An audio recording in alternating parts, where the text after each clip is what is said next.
Salut, bonjour tout le monde. Bienvenue dans cette session consacrée à C Sharp. C Sharp est un langage de programmation orienté objet qui permet à tout développeur de développer des applications robustes et élégantes, d'une manière élégante et des applications robustes. Parce que C Sharp, il y a un point à retenir, C Sharp, c'est un langage de programmation qui tourne sur les .NET. Les .NET, c'est framework. Il y a les .NET Framework. Les .NET Framework, c'est une technologie développée par Microsoft. Vous pouvez utiliser les C Sharp pour créer des applications, genre les services web, les applications mobiles, les applications de type serveur, les applications de type base de données. Ok. Sans plus tarder, nous allons essayer un peu de voir nos toutes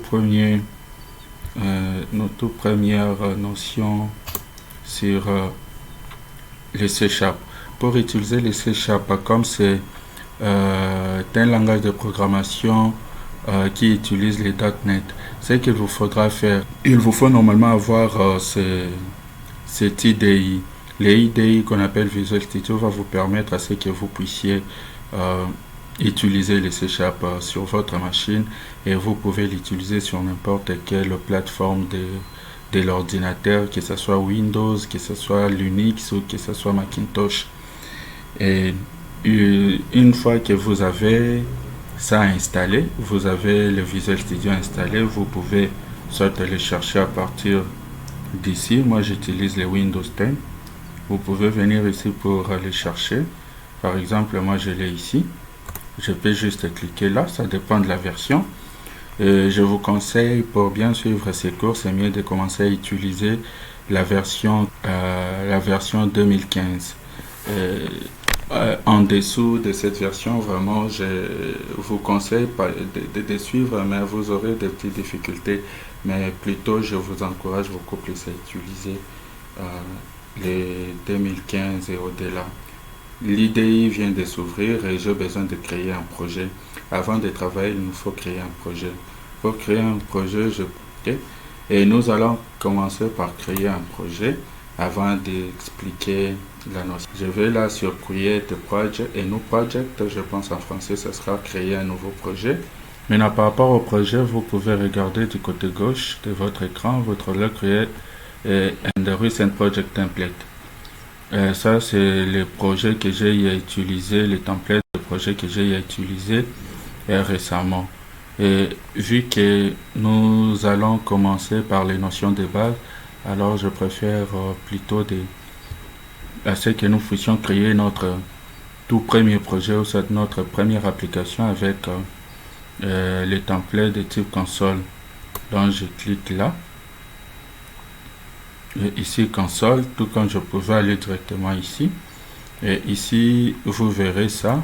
Par exemple, vous pouvez voir que je peux utiliser, comme je venais de le dire, je peux utiliser les C++ avec les .NET, je peux utiliser les F Sharp, je peux utiliser les JavaScript, les Python, et même les langages de programmation des types requêtes avec base de données comme les SQL, MySQL, des histoires comme ça. On peut faire les TypeScript, c'est un peu pareil à JavaScript. On peut faire du Visual Studio et des XAML.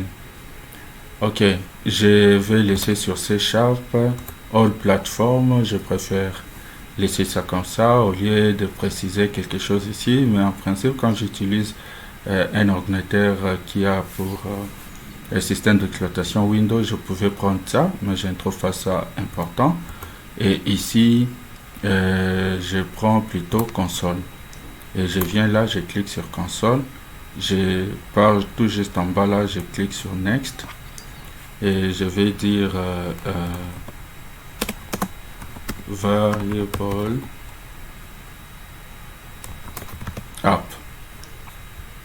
Et ici, j'ai toujours préféré mettre solution pour que ça fasse une différence entre le nom du projet et la solution. Et là, je ne coche pas, donc faites comme moi.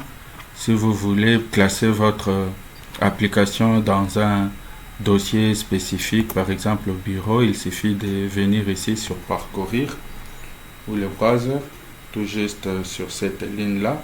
Vous pouvez choisir à partir d'ici, là où vous voulez mettre votre application.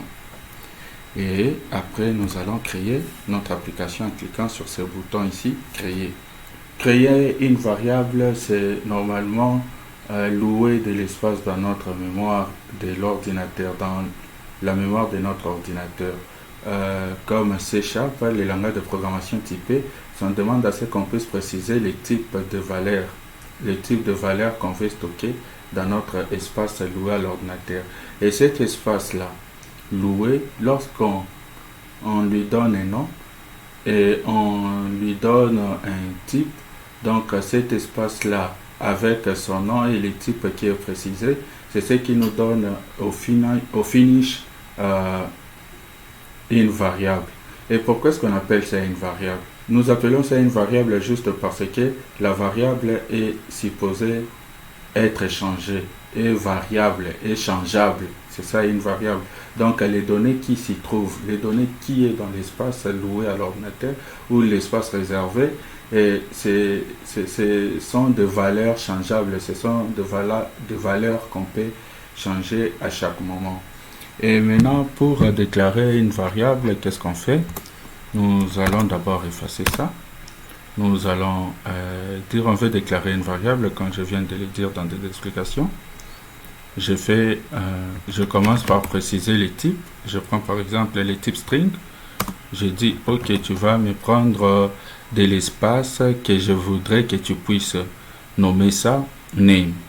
Lorsque je mets point virgule, parce qu'il faut toujours mettre un point virgule, lorsque je mets un point virgule à la fin, qu'est-ce que j'ai fait? J'ai réservé l'espace dans mon ordinateur. J'ai dit ok, ça c'est un espace réservé pour des contenus que je peux mettre après. Et ça, c'est ce qu'on appelle la déclaration d'une variable. Ou soit, autrement, techniquement parlant, on dit j'ai réservé de l'espace, dans la réservation de l'espace pour ma variable. Donc, j'ai réservé de l'espace et j'ai donné le nom name. Et pour que tout le monde comprenne, on dit on a déclaré. Maintenant, pour que cela puisse avoir de la valeur, on dit name, par exemple ici.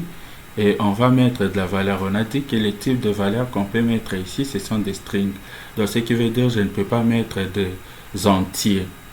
Les entiers, c'est par exemple, quand je mets ça, je ne peux pas mettre les entiers. Parce que ici, mon IDE, ou soit mon éditeur de texte ici, a lancé un petit message pop-up qui me dit que non, cannot implicitly convert type int to string. Donc, je suis en train de mettre de la valeur de type int ou entier, integer en anglais, et je vais le convertir à ce que cela soit de type string. Donc, ce n'est pas possible. Ou, autrement dit, je peux mettre la valeur directement ici. OK? Et là, je fais quoi? Je n'ai pas seulement réservé, mais j'ai loué l'espace. Ok? J'ai pris vraiment l'espace en location. Et on dit, j'assigne la valeur pour que tout le monde comprenne. On dit, j'assigne. J'avais déclaré et non assigné. Mais maintenant, là, j'ai déclaré, j'ai assigné la valeur. Ok. Maintenant, c'est quoi une variable de type string? Une variable de type string, c'est une variable qui prend normalement. Ça, ce sont les apostrophes. Mais maintenant en double quoi, ou soit les doubles quotes. Je sais pas comment est-ce qu'on appelle en français, mais c'est ce qu'on appelle les double quotes. Donc il y a un et après j'ajoute d'autres, les doubles quotes. Ce que je vais mettre comme valeur, ça sera entre ces deux doubles quotes. Ces deux doubles quotes ici, je peux mettre par exemple, je peux mettre les alpha numériques. Quand je parle des alpha numériques, donc je dis, je peux mettre tout comme les alphabets, tout comme les numériques ou les nombres, les chiffres. Je peux mettre aussi des caractères. Je peux écrire mon nom. Je peux mettre par exemple 1960. Donc ça n'a pas d'importance. Si j'écrivais ici 1960 seulement, lui il ne comprend pas ça comme un nombre calculable. Il comprend ça comme un nombre de type string. OK. Et ici, on peut mettre toutes sortes, mais pour des explications, je peux mettre comme ça, comme name. Et je peux utiliser, parce qu'avec les langages de programmation C#, on a différents types de variables qu'on peut stocker. Et les types de variables qu'on peut stocker, il y en a tellement que je vais essayer d'illustrer un peu. On a les types pour stocker avec, par exemple, je peux effacer ça. On a les int pour dire entier ou integer. On a les types float. Les types float aussi, c'est toujours les nombres. Mais les types int, je vais commencer, c'est un peu donner directement des exemples. Je mets par exemple mon fameux nombre 1960, donc la date de l'indépendance de mon pays. Et ici, je peux mettre par exemple A. Et je peux prendre float. Je vais mettre B. C'est un nombre normalement réel. Un nombre qui peut ajouter point quelque chose. OK? Le float. Mais normalement, on a les doubles. Et avec les doubles, c'est vraiment les nombres avec point. Normalement, je vais apporter des précisions. C'est quoi la différence? À la séance prochaine, je vais apporter la différence qu'il y a entre float et double. Mais dans un premier temps, on peut laisser comme ça. On met point, on met comme ça. Et ça, c'est un double. On peut prendre aussi le type char. Char ici, c'est pour dire tout simplement caractère. Character. Okay? Ou caractère. Et les variables de type caractère, c'est comme par exemple, je vais prendre A, ou B, ou 1, ou arrobase. Ok? Ce sont là les caractères. Donc les caractères, c'est tout ce qu'on peut écrire. Ça peut être un nombre, ça peut être... Mais cela doit être entre les single quotes ou les apostrophes ici. Ok? Ça doit être entre les apostrophes ou les single quotes ici. C'est là où on met nos variables de type char. Et au finish, nous avons les variables de type string. Et ici, on peut mettre par exemple, comme je l'avais déjà expliqué avec le type string. OK? Là, c'est comme ça qu'on peut utiliser nos variables. Maintenant, nous allons créer notre premier programme avec C#, comme on sait déjà comment déclarer une variable. Par exemple, je vais dire bonjour. Je vais dire bonjour au programmeur, donc je dis name. Avant d'utiliser ça, qui est notre variable name avec comme contenu codeur, avant d'utiliser ça, je vais vous montrer comment est-ce qu'on affiche quelque chose dans la console. Vu que notre programme est de type console, on ne peut afficher des choses qui sont dans la console. Ici, par exemple, on avait trouvé qu'on a écrit,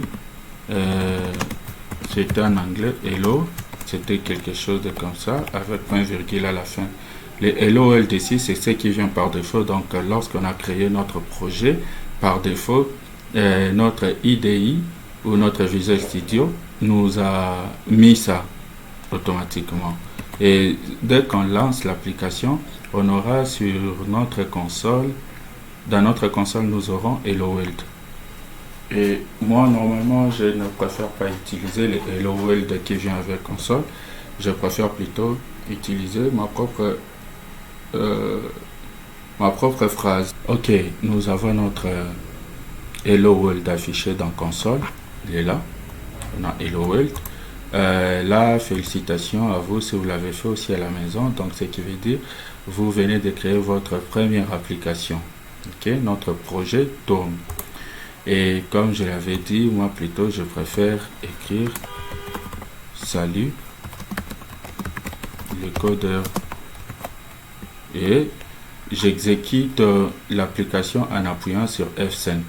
Ok, et voilà, là, je salue le codeur.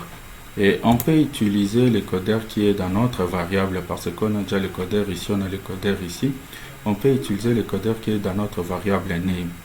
Alors, comment l'utiliser?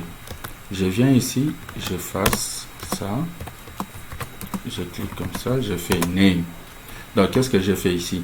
Je peux concaténer, je peux rassembler, je peux joindre deux strings, deux variables de string avec l'addition, ou soit les symboles d'addition, le plus. J'ai mis ça là et je peux venir tout juste après. Je mets encore les double quotes et je mets comme ça. Tout comme, oui, et je mets ça. Et ça va m'afficher la même chose que j'avais quand j'ai affiché Salut les codeurs avant. Je viens ici. Si ma touche, par exemple, F5 ne fonctionne pas, je viens ici pour lancer l'application. Je clique et voilà, j'ai le même résultat. Salut les codeurs. Donc là, si vous l'avez fait, soyez-en sûr que vous venez de créer votre toute première application.